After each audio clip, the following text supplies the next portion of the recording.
Avant de commencer, je tiens à préciser que je ne suis pas un expert. Cette chaîne, c'est notre aventure commune dans la DeFi. N'hésite pas à commenter si tu repères une erreur ou si tu as un avis à partager. On est là pour s'entraider et grandir ensemble. Allez, c'est parti, bonne vidéo.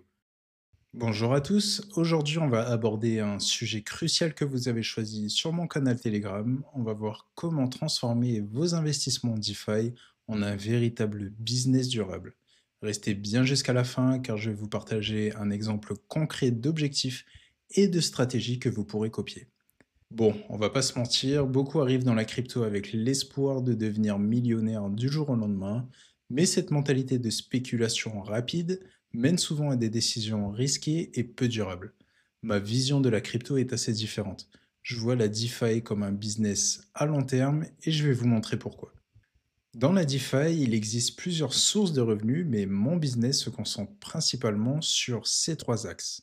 Les stratégies de prêt et d'emprunt, la fourniture de liquidités dans des pools et la construction d'un portefeuille d'investissement crypto pour les différents bullruns qu'on appellera bullrun spot. On peut voir ces aspects comme les piliers d'une entreprise traditionnelle. Les prêts représentent ma trésorerie qui assure une base stable. Les emprunts agissent comme un effet de levier, similaire à une levée de fonds pour une startup par exemple. Et tout ça, ça me permet d'injecter plus de capital dans mon entreprise DeFi pour générer plus de valeur, forcément. Les pools de liquidité, eux, représentent mon service principal, générant des revenus réguliers sous forme de frais. C'est l'équivalent du chiffre d'affaires d'une entreprise classique. Pour réussir, il faut adopter une certaine mentalité entrepreneuriale et non de gambler attardé. Tout d'abord, je vous conseille de définir des objectifs clairs dès le début. Fixez-vous des buts à court, moyen et long terme, réalistes bien sûr. Par exemple, atteindre un capital de 100 000 $ en X années. En fonction de cet objectif, vous pouvez estimer un rendement mensuel que vous devez faire pour l'atteindre. Par exemple, vous allez vous dire que vous devez effectuer une augmentation de 8% de votre capital chaque mois, ce qui vous donnera votre revenu passif mensuel. Vous pouvez aussi mettre vos objectifs personnels comme le remboursement d'un crédit par exemple. Il faut vraiment que ces objectifs soient personnalisés selon vous et vos besoins. Ensuite, vous pouvez élaborer des stratégies pour atteindre ces objectifs. Comme dans tout business, il faut s'adapter au marché. Vos stratégies doivent être flexibles, mais vos objectifs restent fixes. Je vous ai mis un exemple de stratégie sous forme de texte. Je vous laisse mettre sur pause si vous voulez le lire, mais ce qui va surtout nous intéresser, c'est la création d'un flow clair et une stratégie simple pour atteindre notre objectif de rendement. Encore une fois ici, c'est juste un exemple car chaque stratégie dépend de vos objectifs, mais surtout du marché. Ici, on a une stratégie en période de bull run, mais en période de bear market, on aurait quelque chose de complètement différent. Ici, on a donc notre trésorerie. C'est là qu'on va laisser nos stablecoins qui vont nous générer des rendements annuels parce qu'on va les prêter et généralement, ça génère entre 8 et 20% par an. Mais ça va surtout nous servir à injecter des liquidités dans notre bull run spot en cas de dip du marché. En gros, quand le marché prend une claque, on peut saisir cette opportunité pour réinjecter du cash dans nos cryptos. Essayez d'avoir au maximum 10 tokens que vous pouvez suivre et investir dessus pour avoir les meilleures entrées.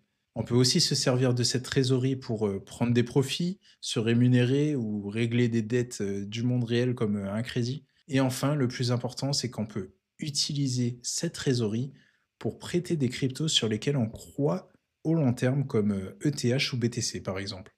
Ça nous permettra d'être exposé à ces assets tout en faisant travailler nos pools de liquidités en même temps grâce à l'emprunt. On verra plus tard quelles sont les différentes stratégies possibles concernant le lending et le borrowing, donc les prêts et emprunts en période de bull run et en période de bear market, parce que la stratégie est assez différente. Ici, nous allons donc emprunter au maximum 50% de notre capital prêté. Donc, par exemple, si on a 10 000 $ de prêt au total, on va emprunter 5 000 $ qui nous permettra de générer notre chiffre d'affaires grâce aux différentes pools de liquidités. N'oubliez pas qu'en même temps, on a notre trésorerie qui nous fait des rendements, car vous les prêtez quand vous doit des frais comme une banque, et que les assets en lending ici ont aussi un rendement annuel intéressant. Tous nos assets travaillent, on ne laisse pas une seule miette. On peut ensuite distribuer un certain pourcentage à chaque pool selon votre stratégie.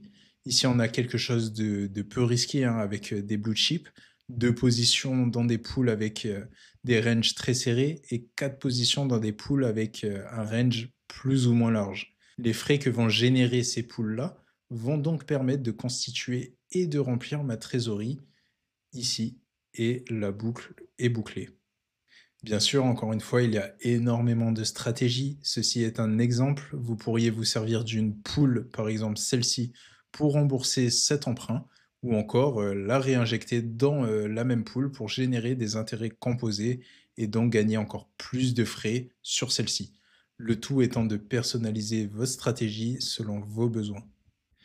Bon, maintenant que vous avez identifié vos objectifs et que votre stratégie est claire dans votre tête, il faut que vous ayez une certaine gestion des risques, c'est-à-dire de diversifier vos investissements entre différentes plateformes, différents protocoles, différentes blockchains et assets pour minimiser les risques, bien sûr. Ensuite, on a la partie suivi et optimisation. Vous pouvez utiliser des outils de tracking pour suivre vos performances et optimiser régulièrement vos stratégies. J'ai utilisé plusieurs outils super intéressants et très visuels, mais j'ai rien trouvé de mieux qu'un bon tableau Excel personnalisé et confectionné par vos soins. Dites-moi en commentaire si vous voulez que je vous présente le mien dans une prochaine vidéo, et si c'est le cas, je vous donnerai la possibilité de le dupliquer. Bref, bien sûr, on a la partie ensuite de réinvestissement, car comme dans une entreprise classique, vous devez réinvestir une partie de vos gains pour faire croître votre business. Je vous conseille aussi de vous former, chercher et rester curieux de façon continue. Et si vous êtes sur cette chaîne, j'imagine que c'est le cas, car le monde de la DeFi évolue rapidement. Restez informé des nouvelles opportunités et des risques potentiels. Et enfin, la partie que j'aime le moins, la fiscalité, mais c'est certainement celle la plus importante. N'oubliez pas de prendre en compte l'aspect fiscal de vos revenus DeFi, comme le ferait toute entreprise responsable. Vous avez beau créer le meilleur plan de la Terre, tout ça peut s'effondrer si vous n'êtes pas dans les règles. Voilà, j'espère que vous avez aimé cette vidéo. N'oubliez pas que je ne suis pas un expert et que j'apprends avec vous. Ceci est un plan que j'ai construit par rapport à ce que j'ai appris ces derniers mois. N'hésitez pas à me dire en commentaire si vous avez des choses à rajouter qui pourraient maximiser ce plan. Mais je pense qu'en adoptant cette approche, vous construisez non seulement un flux de revenus passifs, mais aussi un véritable business DeFi durable et évolutif. N'oubliez pas de liker, vous abonner et partager, ça m'aidera énormément pour la suite et à continuer de créer ce type de contenu. À bientôt.